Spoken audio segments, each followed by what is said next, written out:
Hey, man. Hey, what's up, dude? Well, I was wondering if you could shed some light on Genesis 22 for me. It's when God demands Abraham to sacrifice his son Isaac on Mount Moriah. Okay. It just seems really barbaric for God to demand human sacrifice as a way to test Abraham. I don't see why one would think that. You don't? No, because I know the whole story. It doesn't start and stop here. In regards to the theme of the Bible, do you know who Abraham was? Well, he was the father of Israel, right? It was him that God made a promise to. A promise of his descendants being numerous as the stars. Right. So he was the guy that the nation of Israel would look to as their leader/role model long after he was gone. Sure. And what's incredible about Abraham was his faith in God. He trusted God without the law that was given to Moses hundreds of years later.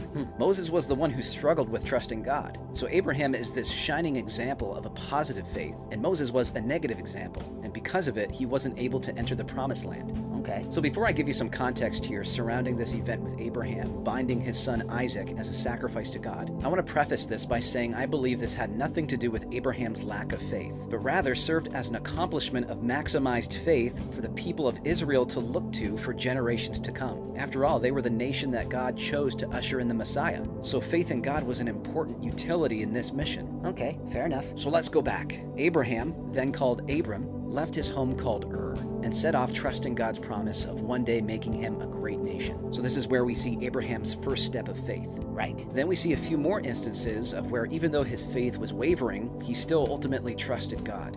Okay. I mean, you probably know the whole deal with him and his wife not being able to conceive a child, yet God promised he would give them a son. Yeah, I know that part. They waver a bit and even get a little impatient as they begin to think maybe God meant this promised child was supposed to be born of Abraham's seed by whatever means necessary. So Sarah tells Abraham to sleep with her servant Hagar, and this is how Ishmael is brought into the picture, of whom many believe was the father of the Islamic faith.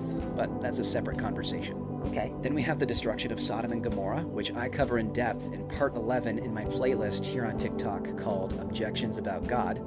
Here I explain how important it was for Abraham to understand that God is a thorough and merciful judge that gives people chances before serving judgment. Okay. And it's actually at this time when God came to Sarah herself and informed her she would give birth to a son, and she would call him Isaac, which means laughter, because she laughed at God when he said this to her. So they were given the son they were promised and exercised immense faith throughout their lives. So we have this backdrop of Abraham going through and experiencing these situations that allowed him to trust God completely. Right. So the next question is, was Abraham ready to be the father of this great nation that would be called Israel? Was his faith in God complete?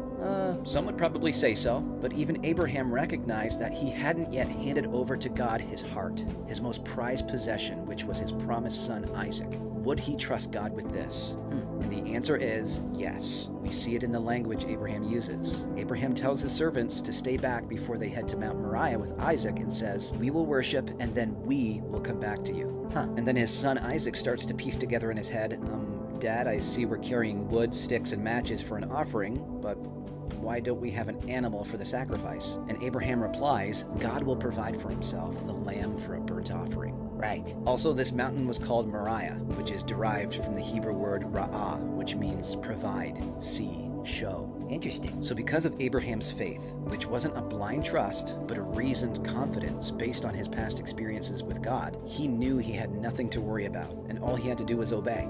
God would come through the way he always had. Okay. He knew God's promises were solid, and because God promised to make him a great nation, he knew that meant somehow, some way, whether it was through resurrecting him or providing a substitute, Isaac would live to carry out this promise of becoming the firstborn of this great nation. That's a good point. So we know how this story ends. God stops Abraham from sacrificing Isaac and provides a ram that has its horns caught in the thicket. Right. So God never intended to allow Abraham to sacrifice Isaac, and Abraham knew Isaac would be okay in the end. This would be different if God allowed Abraham to go through with it and only gave some unsatisfactory reason behind it. But that's not what this is. Again, Abraham was the example of faith that Israel could look towards, so they too could trust God in all he asked of them. Right. You know, it's similar to any partnerships, like acrobat performers, for example. It's often the girl who needs to put her full trust in the man who is going to be tossing her into the air and catching her without her getting seriously injured. But they practice, they use mats and pads to work on to build that trust between each other. That's what we see with Abraham's story. God taking him through these opportunities to garner trust, and Abraham's faith is strengthened more and more. Okay. His faith needed to be the strongest it could be so that his descendants could trust God no matter what. Makes sense. And you know what? This was also a foreshadowing of the things to come. Jesus was that lamb provided as a replacement. We deserve death, and God stops death in its tracks by providing another way. At the end of this chapter, God blesses Abraham. An angel calls to him from heaven, saying, "By myself I have sworn, declares the Lord, because you have done this and have not withheld your son, your only son, I will surely bless you, and I will surely multiply your offspring as the stars of heaven and the sand that is on the seashore. And your offspring shall possess the gate of his enemies, and in your offspring shall all the nations of the earth be blessed, because you have obeyed my voice." Thanks for sharing all this. You bet.